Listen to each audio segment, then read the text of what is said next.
Aisha Kisache kale mukwano kale tugenda ku delivering sebo excuse me ndako sebo tugenda delivering sebo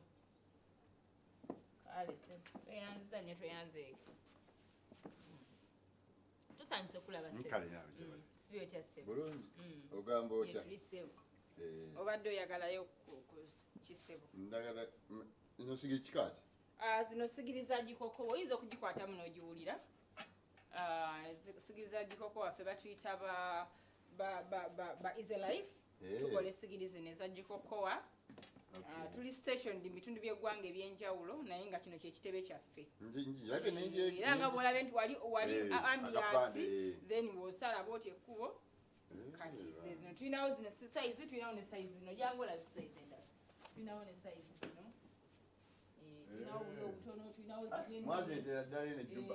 twazireeta okay kakati njasobola omutwaleyo nga amayinza nsuubula busuubuzi ate nzisaza nenzijja wano nenzitwala ennimule kakati kyakitulesa ejjuba nti ekitebe kyaffe ekyeri Kampala ng'abantu babeera batugamba ffe tuli n'ejjuba twagala masigiri biki nzirabe nungi kakati kano kavu kavaamu ate nekaddamu bulungi kati woba oyagala ekyamukeetete bulungi ojja kunsayirako twale sigiri nga andabe twaleyo nga 15 twali buzibu naye kati enkozesa yaayo yeeno bw'oba oyagala ng'ofumba bya speed eringa kuuka ng'okagula mpaka awo bw'oyagala gukendeere ebyo nawulira nga babyogera ku BBS ku kalaaca kati woba oboweza muceere ng'oggalirawo ddala ate awo olwoba okwomera ttooke libeerako nga lirebera kasipesi kano nga bw'okalaba nti katono luba tulumu olw'amanda lufumba emmere bijanjaalo mazzi ga naye kati kola bwoti eno sayizi bweti nkolerayo nga 6 then esembayo eri ennene onkola ekisigiri nga 8 what is that 6 ezo 8 6 14 unokola 6 ku 7 8 ku 7 ntekeko mwami ani ku receipt inze tekako buluno owenga konjeru kanfokeo ku dduuka buluno ngenda kuddamu kkubire mmala okulaba bawo ebiri mu sitoo ogambye nkole 8 zino entono 8 enene 7 kasoma nvuddeyo munaye obwo obugundi buteekeyo kasitoma tusanisa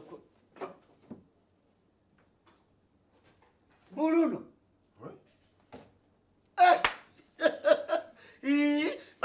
akatebe kawano tebanna bakamaliriza bakamaliriza ne langi badde tennabakkala ate bakasoma bayimirire buyimirizi buluno nga nsanyusa okulaba maama mukwano nga nsanyusa okulaba oli otya okyaliyo yegwe yenyini yenze owaddala yenze katonda wattu nsanyusa okulaba linda yenze mbutuufu kyewuunyisa nange kenyini nakyewuunya dda odoyi wangi yegwe yenyini yenze odoyi nsanyusa okulaba lindamuko ate kiki olowooza olaba muzimu yenze obeere no juba nagamba ebyeyo byayonooneka konze kanseetingire eddala eno ntuule eno ebyeyo awanyo waawo nkoko njeru weeraba okutuula sinnaganda naye ono muntu mukulu nnyo mu bulamu bwange ebintu byatabuka ne bansiba ebbanga eryo lyonna mbunakutta kasi n'okusiba bakusiba bansiba emyaka 8 ate ekyo nze saakimanya obantu bwe twayawukana naawe gwe wasembayo okunkubira ku ssimu yange kati bakubika nti wafa ebyo byange nabiwulira neŋŋamba mukunoonyereza bakwata essimu yange nze gwe bakwata nga baŋŋamba watta odooyi bambi nga bakola bubi ne bansiba emyaka 8 basobola kuntwala engogwe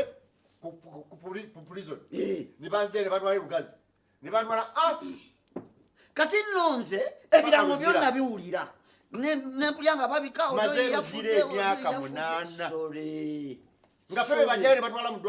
mulire komere pya ebyekitalya netulikolako netuddayo eruzira myaka 8 nga bansibola okuba nakutta era nze kasana manya nti ebirango biyise bategedde enfudde siina gadde ebizibu nalina bingi kwe okusalawo nenteera ddala obutuuze bwange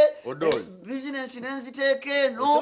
nkyali mulamu Katonda wa buyinza nga bansiba emyaka 8 munnange soli olwokuba mbunno nakutta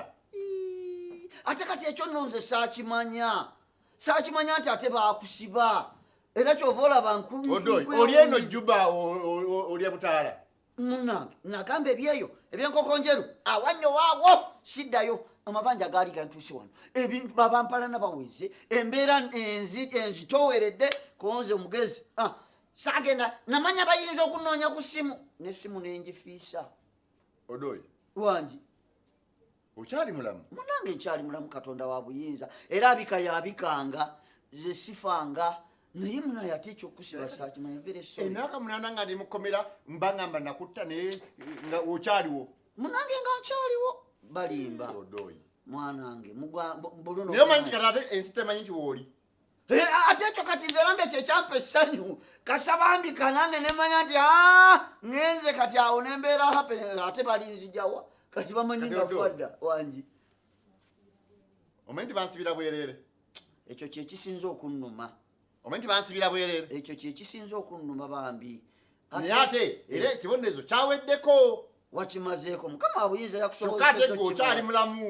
mbadde nkyaliwo nkyalya Butaala wangi lwaki tofiira ddala